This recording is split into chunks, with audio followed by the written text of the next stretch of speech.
Every one of us should see ourselves next year, from this Ramadan to next Ramadan, or what, Ramadan's already over. So this December to next December, this winter to next winter, how am I going to be a better Muslim? And I'd like to highlight 3 areas. So if those of you that are writing this down, just 3 areas where you want to be able to say to yourself in a tangible way, I'm better off. I've made some progress in 3 areas at least. The first of those areas is worship. The first concern is worship. Has my Fajr improved? Am I making Isha and Fajr at least on time perfectly? The guys, am I waking up for Fajr and making it to the masjid? Make it a goal. Maybe you're not doing it every day, but set a goal that you're going to accomplish that this year. More and more and more, you're going to be able to get it. I'm going to go to sleep earlier. Oh my God, youth, you can't accomplish anything in life if you don't go to sleep early. I'm telling you, those deep conversations you have over hookah at night? Yeah, that's not reviving the ummah. Let me just tell you now. That was deep, bros. Good talk, good talk. Then you wake up at 10 a.m. to pray Fajr. The ummah sure gonna revive through that. There's some deep discussions last night. Go to sleep on time. Wake up early. Get your Fajr right. Get your Quran in the morning. Inna Quran al-Fajri kana mashhudan. Get your Quran in order. We talk about changing the world. We can't even change our day yet. We can't even change our day yet. When you change your day, then you can change your year. That means you can change your life. My mornings have to become more productive in terms of worship. In terms of worship.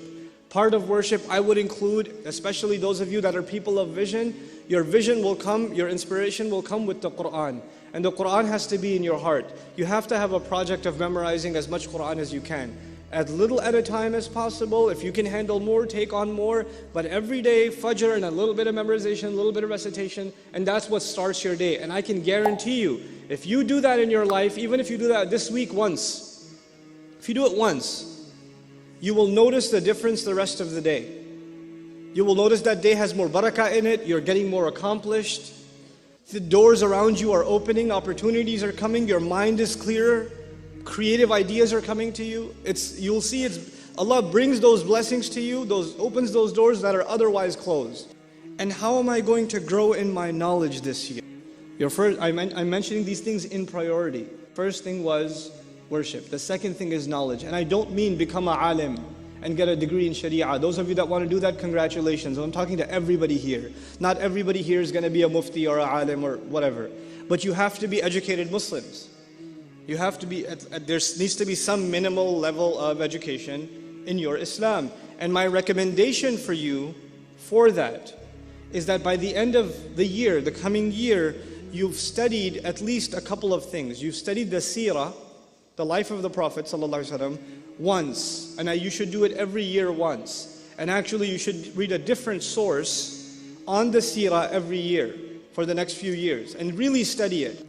At the same time, you have to make substantial gains. In that same year, you have to make substantial gains in your Quran. I'm still in the area of knowledge. First area was worship, second area is knowledge, right? In this knowledge, you have to make some substantial gains in your Quran. Which, let's just say you decided this year you're going to try to memorize, I don't know, Surah Al-Kahf, let's just say. So you set a goal. For this year, I'm going to memorize Surah Al-Kahf.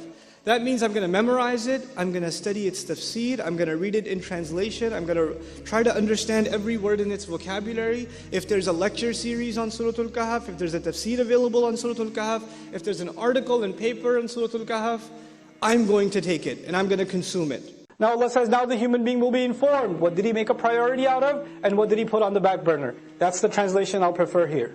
بِمَا قَدَّمَ, what did he give priority to? What took taqdeem for him? What was priority number 1? What took precedence? وَمَا أَخَّرَ, and what could wait? What were the things that you put on the back burner? The crime of the human being isn't necessarily that he doesn't do a good deed. The human being says, it can wait. I can do it later. The crime of the human being isn't necessarily that he doesn't leave sin. He says, I'll leave it later. Or, let me do what I want right now. I'll do that later. I have time. Taqdeem and ta'khir, not the grammar one, the one for life. Human beings will be thoroughly informed. What were your priorities? What did you put ahead? What came first for you? What came later for you? بِمَا قَدَّمَ وَأَخَّرَ. The other meaning of qaddama wa akhar in Tafsir Juz Amma I mentioned also, qaddama also means what you've sent forward. You've done deeds, you've done works, and every one of them are waiting for you. Our deeds are waiting for us. Kullu nafsin bima kasabat rahina. You've sent collateral over. You've sent deeds over for processing. And you're going to meet those deeds on Judgment Day. I don't meet my deeds now, I just do them now. I will meet them then. وَوَجَدُوا مَا عَمِلُوا حَاضِرًا. They're going to be standing face to face in front of their salats. If your salat was lousy, you'll be standing in front of a lousy salat, staring right at you. That's what it's going to be. If you were lying, cheating, backbiting, angry, arrogant, condescending, whatever you were, you'll be looking right at you in the face. And then you're going to say, مَالِ هَذَا الْكِتَابِ. That's the reality of it. بِمَا قَدَّمَ وَأَخَّرَ.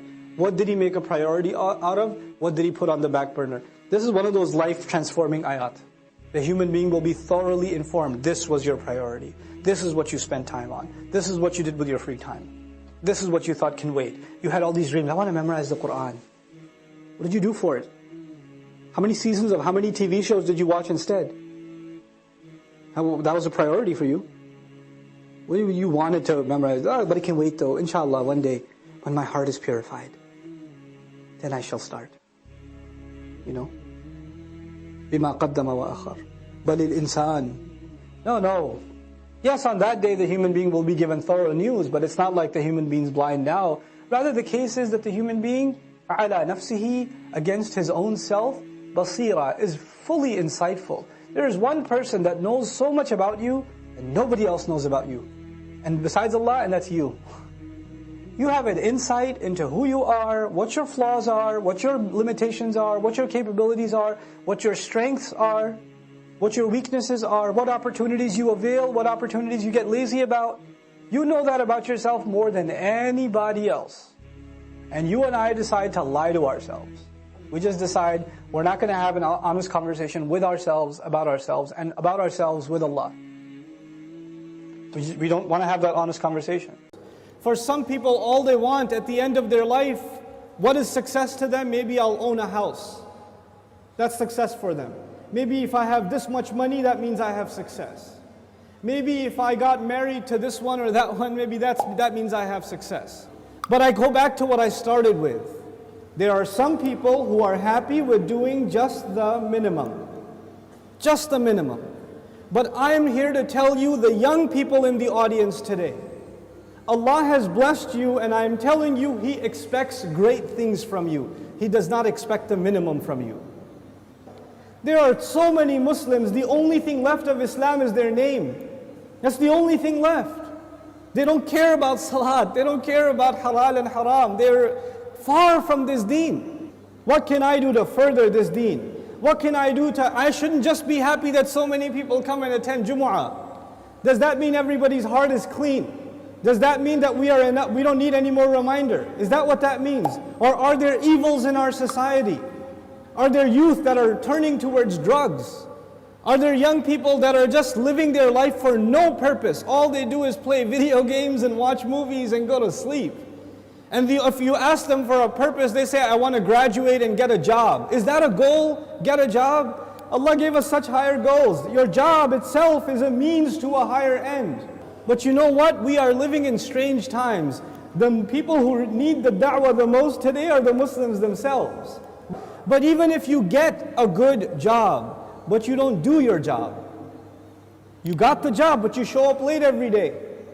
You got the job, but you don't finish any projects. You're sitting there at the desk wasting your time. You're going to lose that job. Somebody else will come and do it for you. You will not keep that job even if you qualified. Qualifications are not enough. You have to do the work.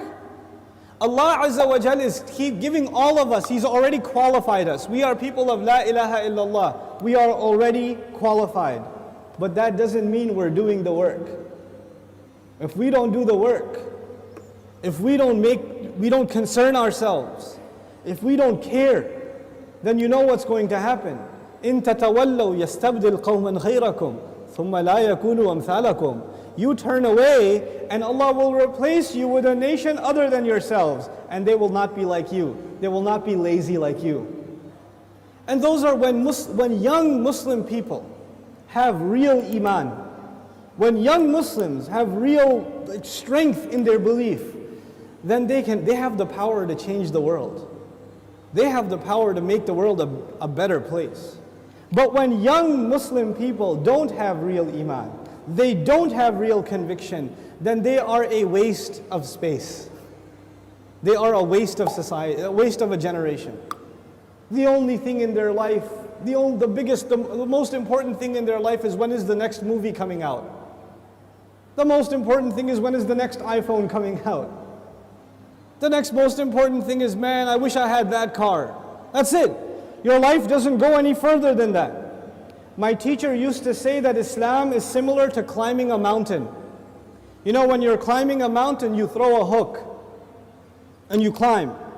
If you throw a hook not very high, then you will only reach that much. You can't reach any further. If your goal is money, if your goal is a six-pack, if your goal is a car, if your goal is a promotion, if your goal is entertainment, if your goal is girls, whatever your goal is, then you're only going to get that, you won't get anything else. But if your goal is something higher, to serve something more than yourself, you don't live a selfish life, you want to live for the sake of Allah and for the benefit of others, that's how you want to live, then you will benefit yourself definitely, but you will be honored in the eyes of Allah because you set your goal much higher. Our deen in this beautiful ayah, Allah Azza wa Jal describes it, قُلْ هَذِهِ سَبِيلِي. This is my path. A sabil is a path. And you know what? Allah did not say in this ayah, قُلْ هَذَا دِينِي. This is my deen. Tell them this is my religion. This is my Islam. This is my truth. This is my book. He didn't describe it with any other language except this is my path. And all of you know a path is like a journey. So Islam itself is being described as a journey in this ayah. What does that mean? That means in any journey you have to make progress, right? So even if you take one step, you are more closer to your destination than the day before or the step before. Every single moment you are making progress in a journey. And in this ayah, Allah's Messenger says, sallallahu alayhi wasallam, this religion of mine and this religion of yours and ours, Islam, is a journey, which means I am supposed to do something more for this deen than I did yesterday. And I'm supposed to do more tomorrow and more tomorrow and more tomorrow. I'm supposed to go further.